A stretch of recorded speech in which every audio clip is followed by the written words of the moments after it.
Muraho neza. Muri iyi videwo tugiye kuvuga kuri shapitire ya 7 cyangwa isomo rya 7 riboneka muri iki gitabo Umwana w'umukire, umwana w'umuhanga.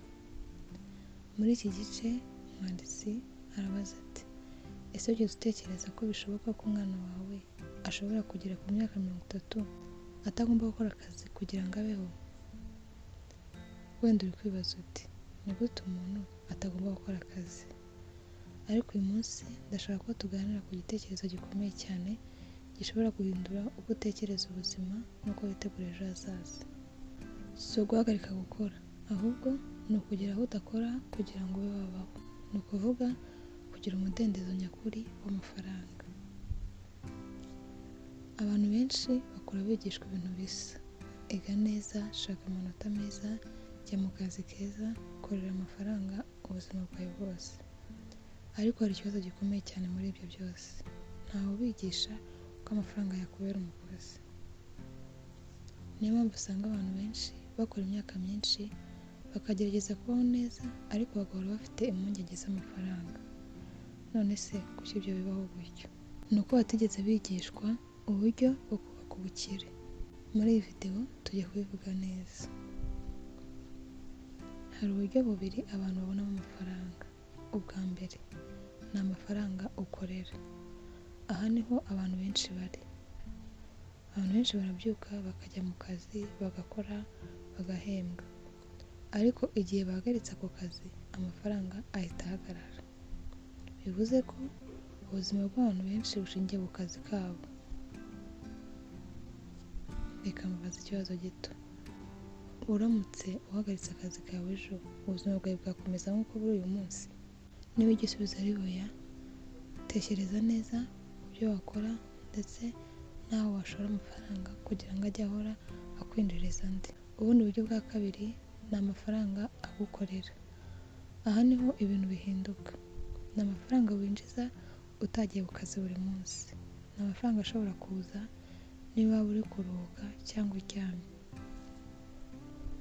Aya mafaranga ashobora guturuka ku bintu wubatse mbere, nk'inzu zitanga amafaranga, ibikorwa by'ubucuruzi cyangwa ubundi buryo bwo gushora imari. Iyo ugezeho amafaranga gukorera, aho niho umudendezo utangirira. Hari ikintu gikomeye abantu benshi batumva neza: hari ibintu bikwinjiriza amafaranga, hari n'ibintu bigutwara amafaranga. Ikintu kikuzanira amafaranga nicyo cyagufasha kuba umukire. Ariko ikibazo ni iki: abantu benshi bakoresha amafaranga bagura ibibashimisha ako kanya, ariko bikabatwara amafaranga buri gihe. Mu gihe ayo mafaranga bakayakoresheje bakayashora mu bintu bizajya bibinjiriza amafaranga buri gihe. Aho niho itandukaniro riri. Abantu benshi ntabwo baryumva itandukaniro y'ibintu bizana amafaranga ndetse n'ibintu bitwara amafaranga. Ibitwara bivuze cyane asset na liability. Asset ni ibintu bikuzanira amafaranga, liability ni ibintu bigutwara amafaranga. Ikindi kintu gikomeye cyane ni igihe. Amafaranga akura bitewe n'igihe uyahaye. Umuntu utangiye kare kubaka ibizamutunga aba afite amahirwe menshi cyane kurusha uwatinze kubitangira. Ni urugero: umuntu ashobora gutangira kubika amafaranga ndetse no gushora imari afite imyaka nka 20, undi agatangira afite 40. Nubwo bashora amafaranga angana, uwatangiye kare azagera kure cyane. Niyo mpamvu ari ingenzi gutangira hakiri kare ndetse no kwigisha umwana wawe gutangira hakiri kare. Niba utabikora ntutinye, ndetse no kwigisha n'umwana wawe gutinya. Icy'ingenzi ni ugutangira uyu munsi. Niba uri umubyeyi ushaka guhindura ubuzima bw'umwana wawe ndetse n'ubwawe, hari ibintu by'ingenzi cyane ugomba kumenya no kwigisha umwana wawe. Icya mbere: kumenya amafaranga. Menya neza uko amafaranga akora, menya itandukaniro ry'ibintu bikuzanira amafaranga ndetse n'ibintu bitwara amafaranga. Icya kabiri: gutekereza nk'umuntu wihangira umurimo. Ntugategereze akazi gusa, tekereza uko wakemura ibibazo by'abandi kandi bigakwinjiriza amafaranga. Icya gatatu: gushora imari. Ntukabike amafaranga gusa, shaka uburyo amafaranga yawe yakubyarira andi. ndetse wigishe n'umwana wawe gushora imari ku buryo amafaranga azajya ahora yunguka ndetse akamuzanira n'andi buri gihe. Icya kane, kwihangana. Ntukihute gukoresha ibyo wabonye byose, banza wubake ejo hazaza. Ababyeyi benshi bakunda abana babo kandi babifuriza ibyiza, ariko hari ikosa rikomeye bakora batabizi. Babigisha kwiga no gushaka akazi gusa, ariko ntibabigisha kubaka ibintu bizajya bihora bibazanira amafaranga igihe cyose. Ibi bituma umwana akura atekereza ko ubuzima ari ugukora gusa. Aho niho ikibazo kiri. Intego si uguhagarika gukora, oya, intego ni ukugeraho ufite amahitamo, gukora ibyo ukunda, guhitamo igihe ukorera, kubaho utagira ubwoba bw'amafaranga. Iyo ugeze aho uba ugeze ku mudendezo nyakuri. Reka dufate urugero ku bantu babiri. Umuntu wa mbere afite akazi keza, ahembwa buri kwezi, ariko ako kazi karamutse gahagaze ubuzima bwe bwahungabana. Umuntu wa kabiri yubaka ibintu bizajya bihora bimuzanira amafaranga. Ibyo ni asset. Amafaranga ahora aza buri gihe niyo yaba adakora. Ninde ufite umutekano mu buzima? Ninde ufite n'umudendezo? Ni umuntu wa kabiri.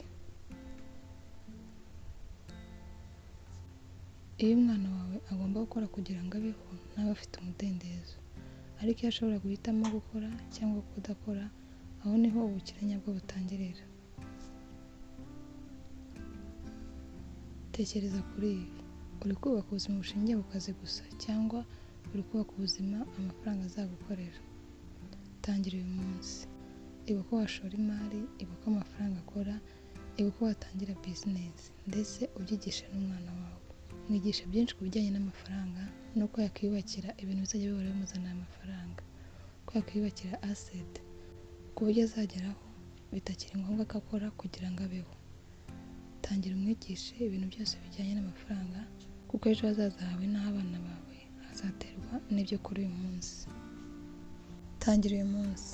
Tangira wige uko amafaranga akora, ndetse ubyigishe n'umwana wawe, kugira ngo azagere igihe adakeneye gukora kugira ngo abeho, ahubwo azagera igihe amafaranga ajya amukorera, ndetse amafaranga ajya yinjira buri munsi, niyo byaba bitamusabye kuba ari gukora cyangwa kuba ahari.